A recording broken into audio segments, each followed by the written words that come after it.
समझ गए राही और अंश गौतम का प्लान। अब उसके तीर से ही करेंगे उसका शिकार।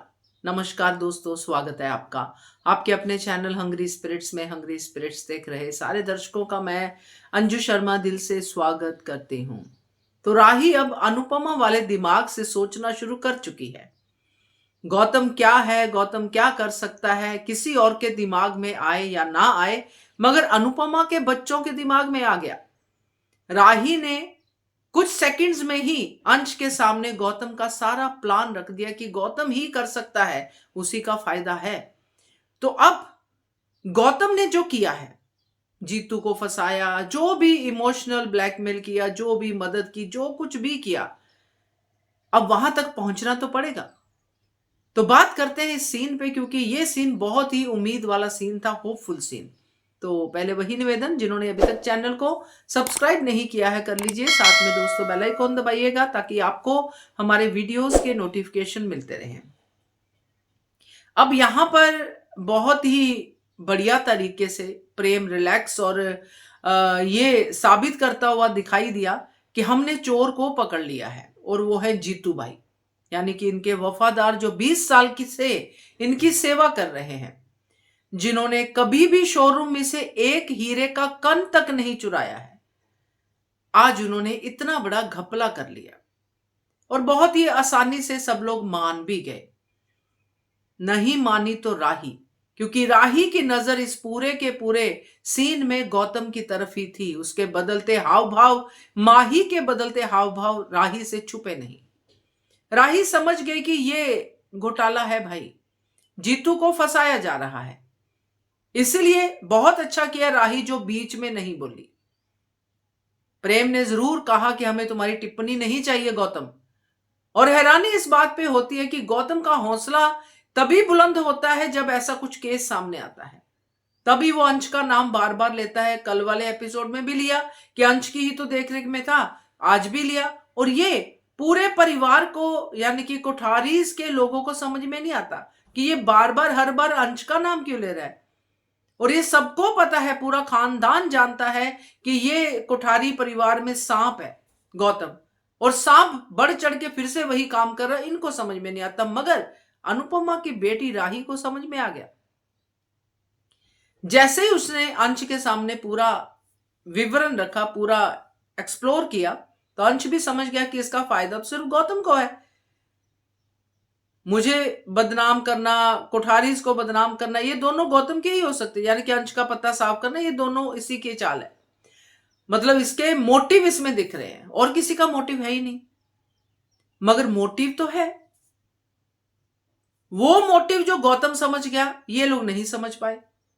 वो मोटिव जो प्रेम नहीं समझ पाया, सीधा सीधा जीतू को लेके वहां पे आ गया। वो मोटिव जिसमें जीतू का कन्फेशन था मगर गलती जीतू की नहीं थी, ये सारे मोटिव राही ने समझ लिए हैं। अब नॉर्मली हम लोग जब ये बातें करते हैं, जब भी ये चीजें होती हैं, तो ये कहा जाता है कि अगर चोर को पकड़ना है तो चोर की तरह ही सोचना पड़ेगा, बल्कि 2 कदम आगे सोचना पड़ेगा। पुलिस की तरह बैठोगे सोचने के लिए कि कैमरा लगा दिए, हिडन कैमरा लगा दिए, ये लगा दिए, वो लगा दिए। चोर तो इससे बहुत आगे की सोचता है, और गौतम ने साबित कर दिया और शाबाशी भी ले ली माही से। अब चोर तो आगे की सोचेगा, क्योंकि उसको पता है इनमें कितना दम है।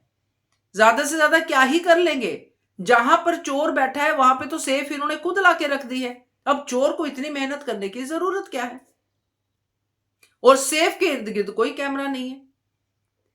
तो घर सुरक्षित होता है तभी तक जब घर में सब लोग घर वाले हों।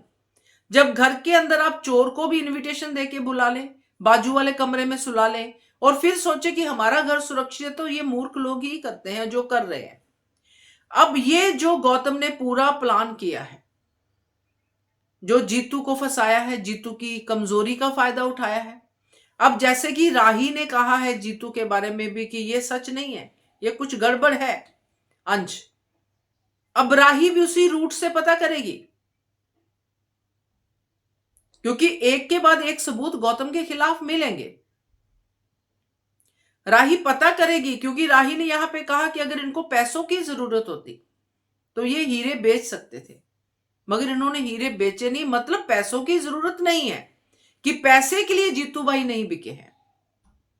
तो ये तो बड़ा क्लियर सा है, ये तो गौतम की तरह सोचने वाली बात होगी ना, कि चोर को पकड़ना तो चोर की तरह सोचने की बात होगी। तो जीतू भाई पैसों के लिए नहीं बिके तो किस लिए बिके?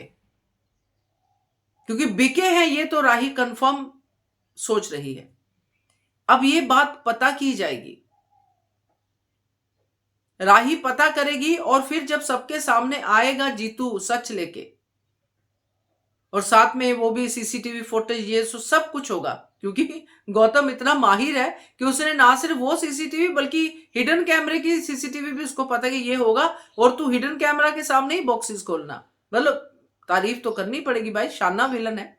मगर अब शानी राही भी बनेगी, क्योंकि राही अब अनुपमा जो शाना दिमाग है और राही जो एक्शन करती है, इस बार बैकफायर नहीं होगा राही का एक्शन, जो मुझे लगता है। बाकी अनुपमा तो है ही संभालने के लिए, अगर राही का एक्शन बैकफायर भी होता है तो अनुपमा आके केस सॉल्व कर सकती है। बट यहां पर राही फाइंड आउट कर लेगी कि ये जीतू के बेटे का जो भी केस है वो इसने सुलटाया है, और ऐसे करके ये बंदा इसके जाल में फंसा है, इसलिए उसने 20 साल की ईमानदारी अपनी बेच दी है।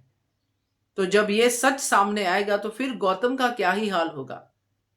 बट उससे पहले अंश की तरफ उंगलियां जरूर उठेंगी, क्योंकि ये गौतम मेक श्योर करने की बार बार कोशिश करेगा। जितनी बार पराग कोठारी की बदनामी की बात होगी तो बार बार कहेगा कि मेरे रहते तो ऐसा नहीं होता था जो आज कहा। तो ये साथ साथ चलेगा, मगर अल्टीमेटली गौतम के ही प्लान से, क्योंकि गौतम को इतना रिलैक्स करेगी राही कि हमें तो कुछ पता ही नहीं है, हम तो कुछ नहीं कर रहे, हमने तो मान लिया जीतू कातिल है यानी चोर है, अब तो हम मान चुके हैं। वो रिलैक्स होगा तभी उसी का तीर उसके जो है पीठ पे या छाती पे राही घोपेगी, और फिर आएगा मजा। तो देखते हैं कहां तक पहुंचता है ये मिशन जीतू प्लस ज्वेलरी। देखते हैं क्या कहते हो आप, कमेंट कीजिएगा। देखते रहिए चैनल अंग्रेजी एक्सप्रेस।